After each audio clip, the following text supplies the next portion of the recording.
रंगांचा आभाळ आज सजला, उत्सव तीन रंगांचा आभाळ आज सजला. नतमस्तक मी त्या सर्वांना, ज्यांनी भारत देश घडविला, ज्यांनी भारत देश घडविला. सूर्याप्रमाणे तेज देणारे व्यासपीठ, चंद्रासारखी शीतल देणारे आमचे परीक्षक आणि चांदण्यासारख्या चमकणाऱ्या माझ्या विद्यार्थी बालमित्रांनो, सर्वांना माझा नमस्कार. सर्वप्रथम सर्वांना प्रजासत्ताक दिनाच्या हार्दिक शुभेच्छा. आज 26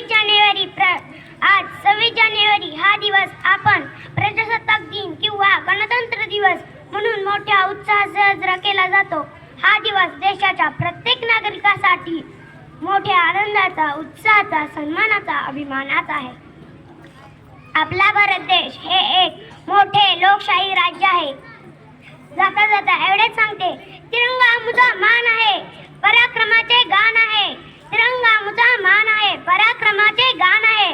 भारताची शान आहे, तिरंगा मुझा प्राण आहे, तिरंगा मुझा प्राण आहे. एवढे बोलून मी माझ्या भाषण संपवते. जय हिंद, जय भारत. यानंतर